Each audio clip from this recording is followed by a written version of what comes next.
Hi everybody, welcome to the final regular season Pigskin Postgame Wrap of 2014. I'm Joe Cortez, this is Brian VanderBeek, Ron Agostini. Guys, I was over at the Corral tonight in Oakdale for what may be the most highly anticipated football game of the season. Absolutely. One of them, yeah, for sure. Turned out to be kind of a dud. It was great for about a quarter. It was tied 14-14 after a quarter. Both teams just flying up and down the field. Looked like it was going to be a track meet, which would have played into what we thought would have played into Central Catholic's favor.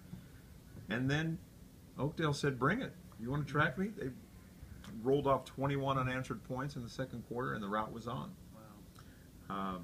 48-28 final. 48-28 final. Thank you, Beek. Some great performances. You know, Trent Merzon had that wing tee offense, you know, that three-card Monty game he likes to play, who's got the ball. Quarterback Adam Olson did a wonderful job carrying out play fakes. And tailback Darius Nelson had 236 yards tonight. What a night for him. Matt Truck, fullback Frankie Trent, had 125, I think on 33 carries. Yeah, there you go. And then Brock Whiting had 64 yards tonight. And Adam Olson had a nice night throwing the ball. He didn't have to throw much. I think he only threw about a half dozen times, but had a couple of TD passes.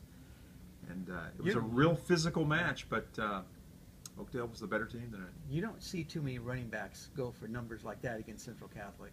No, you don't. And but like I said, it's just you know, they run that wing tee to perfection there. And it's just you know, who's got it, and they've got guys flying all over the place. You know, Central did a good job for a while, and in the second half, Central kind of shut them down a little bit. But by that time, Oakdale was in cruise control mode. So Oakdale gets a share of the VOL title, along with Sierra High School. Sierra's the #1 seed.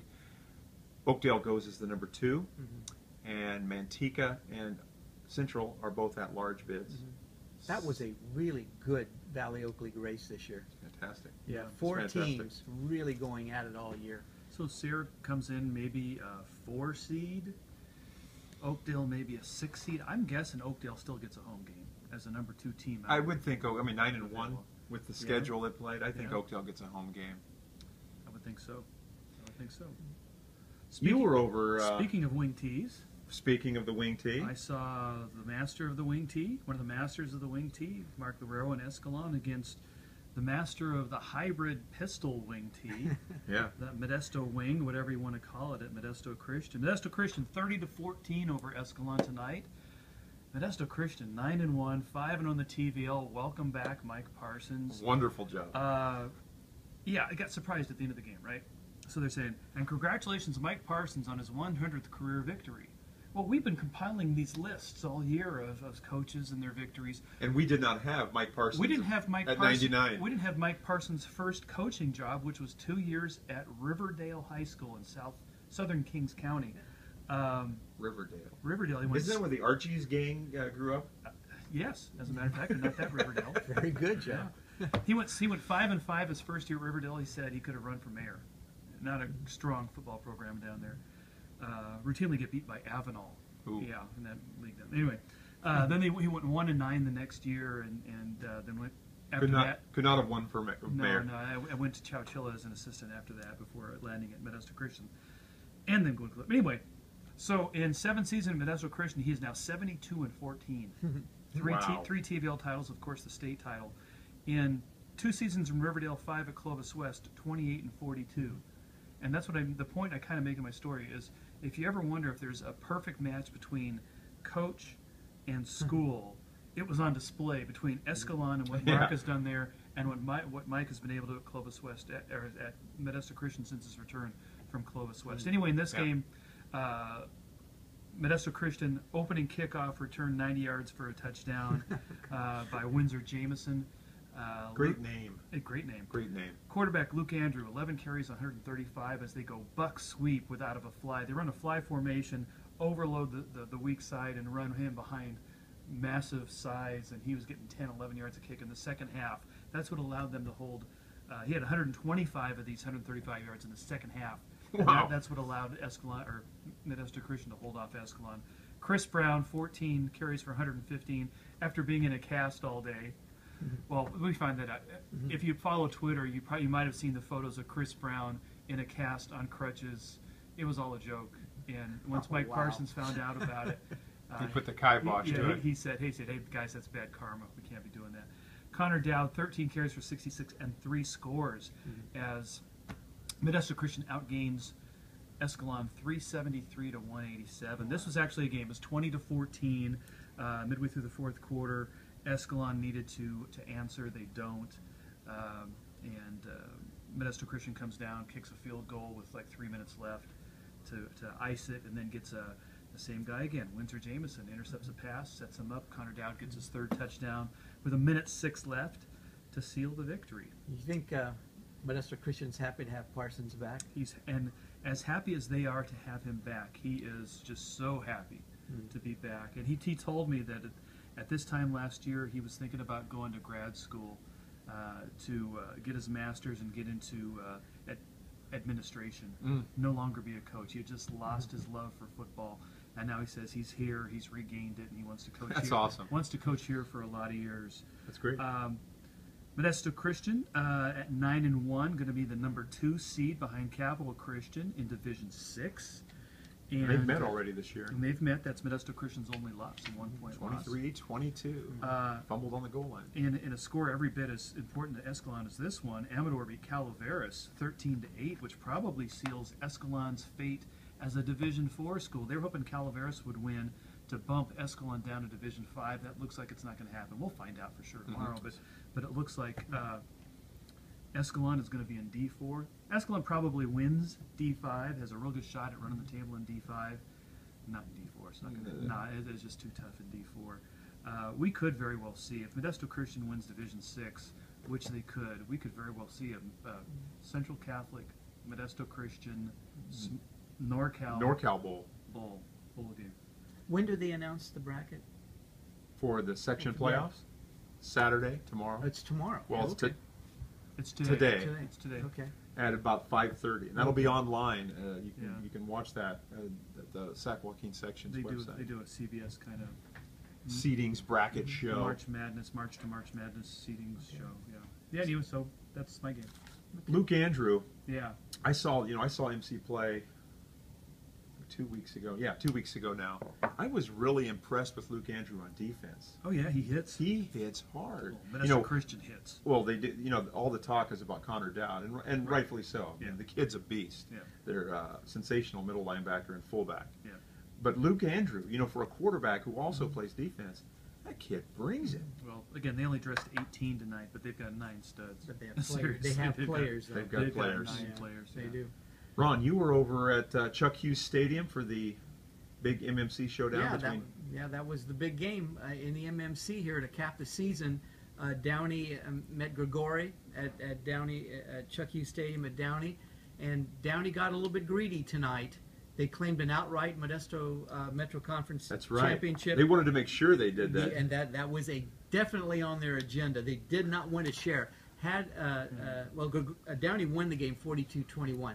Had Grigori pulled off the upset, that would have thrown the MMC into a 3-way tie with Modesto there also.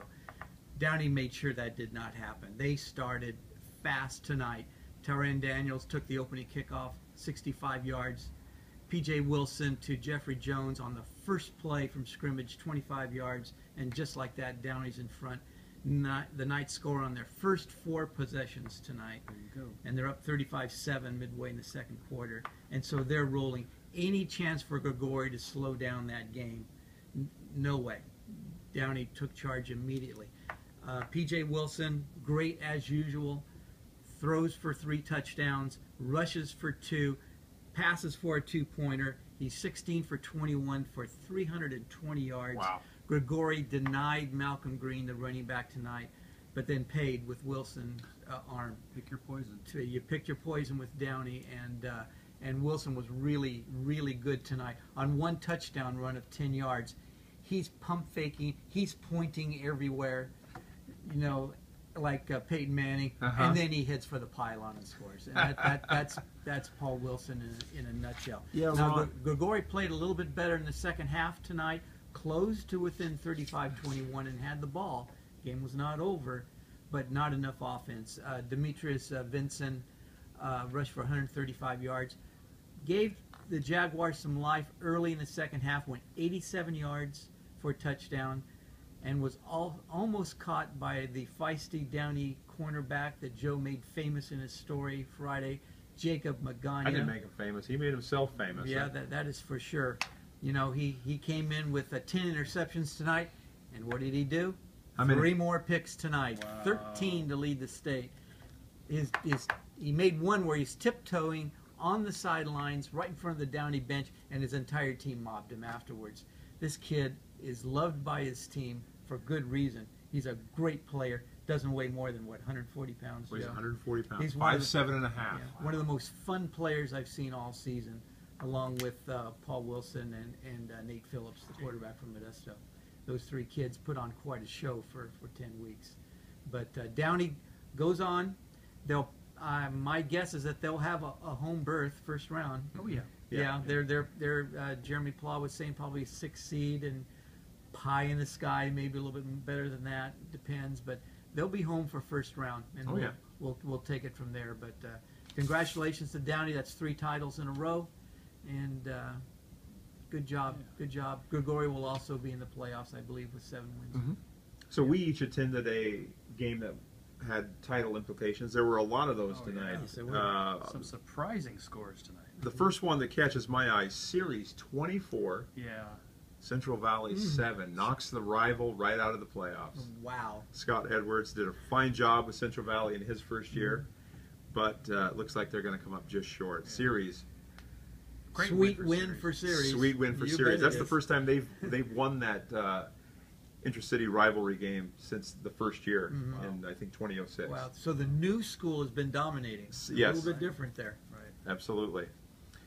What about you? Yeah, well, we had the crosstown clash in Los Banos. Los Banos beats Pacheco 36-18 for the WAC title. Pacheco, Patterson, Pacheco, Yeah, right. Patterson. Well, here comes That's all. And here comes Los Banos. And I was as guilty as anybody. Yeah, absolutely. We all talked about that. It was the coaches said Pacheco or Patterson, real close.